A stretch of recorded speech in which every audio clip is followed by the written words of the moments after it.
Hello bachon, let's read this question. So this question says two masses of 8 kg and 6 kg are connected by a string as shown in the figure over a frictionless pulley.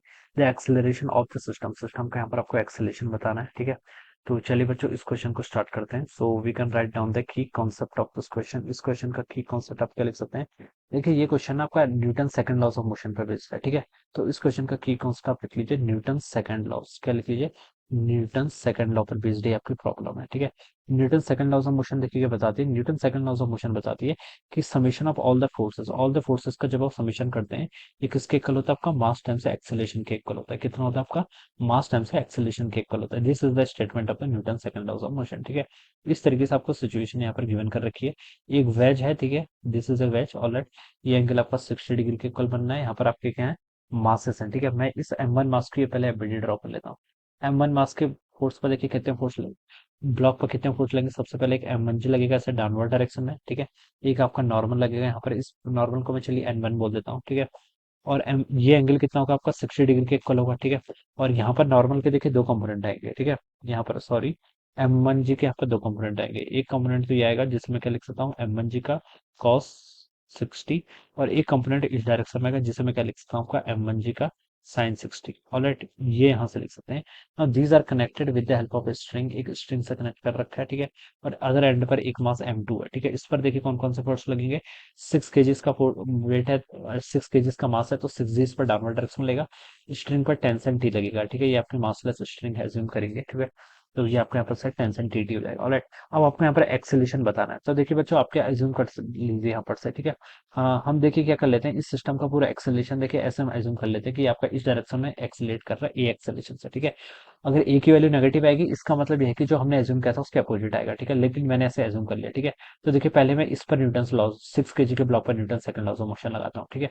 इस पर देखिए कि net 6 into ए, कौन कौन से force लग रहे हैं, 6 जी डाउनवर्ड डायरेक्शन में लग रहा है, माइनस आपका tension, this is my equation number 1, ठीक है। अब मैं देखिए इस 8 केजी के ब्लॉक पर इक्वेशन लगाता हूँ, ठीक है। इस पर देखिए 8 ए इसका एक्सीलेशन होगा, टेंशन तो बच्चों इसको सपोर्ट कर रहा है, ठीक है।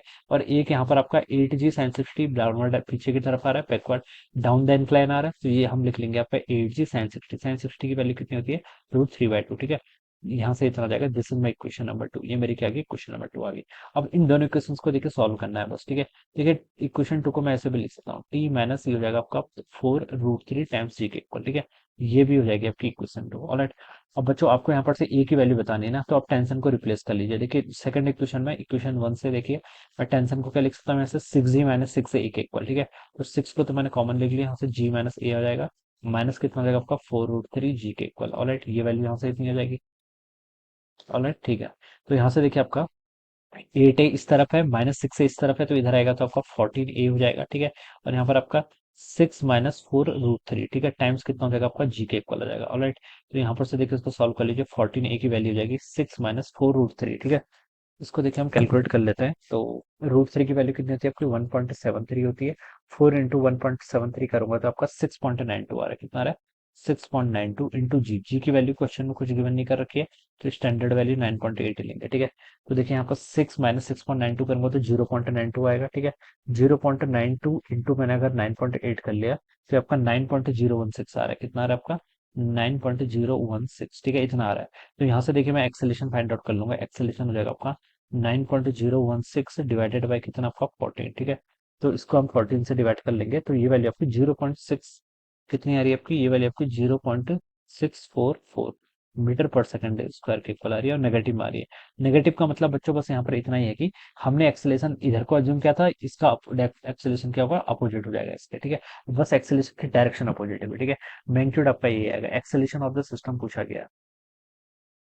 ऑप्शंस में देखिए आपको गिवन नहीं कर रखा है, ठीक है। मैग्नीट्यूड ऑफ द एक्सेलेरेशन बोला गया ना क्वेश्चन में, तो इसका मैग्नीट्यूड अगर हम बात करेंगे तो 0.644 मीटर पर सेकंड स्क्वायर आ जाएगा, ठीक है। तो ये इसका आंसर होना चाहिए, ऑप्शन में गिवन नहीं है, but this should be the right answer of this question, ठीक है। ये इसका राइट होना चाहिए, this all options are incorrect, alright. So I hope you have understood this concept, all the best and thank you so much.